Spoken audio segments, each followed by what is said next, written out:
Okay, so today we're going to look at IDEA, the 10 steps in the special education process and your procedural safeguards.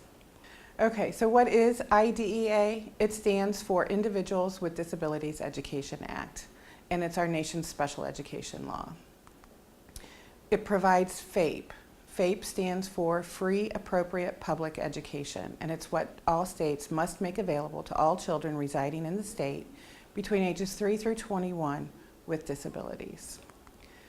So how does that work? How do we get our children FAPE? Well, the first step is the child is suspected as possibly needing special education services. A parent might have a concern or a teacher might have a concern. So either a parent or a public agency, and the public agency stands for the school district, can request an initial evaluation for a child. Before the school district can conduct an evaluation, they have to obtain consent from the parent. The public agency needs to determine whether or not they're going to evaluate within 30 days of the initial request to evaluate.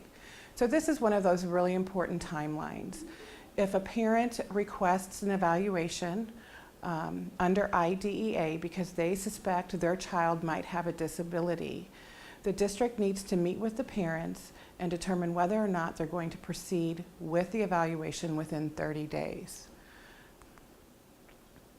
The purpose of the evaluation is to see if the child is a child with a disability as defined by IDEA. There are 13 specific categories under IDEA, and we'll go over those later in the presentation. It's not only to find out if the child meets criteria for eligibility under IDEA, but also to gather specific information to help determine the child's educational needs and to guide decision making in appropriate programming for the child.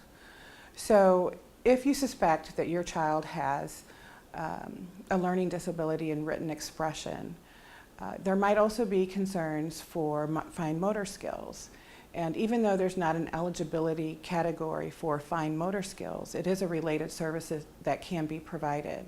So when you go through the evaluation process, you want to make sure you evaluate in all areas of concern so that you can determine what specific related services and programs the student may need. And again, before any initial evaluation, the school district has to obtain written permission from the parents, and this is called prior written notice. They must also provide the parents with a copy of your procedural safeguards.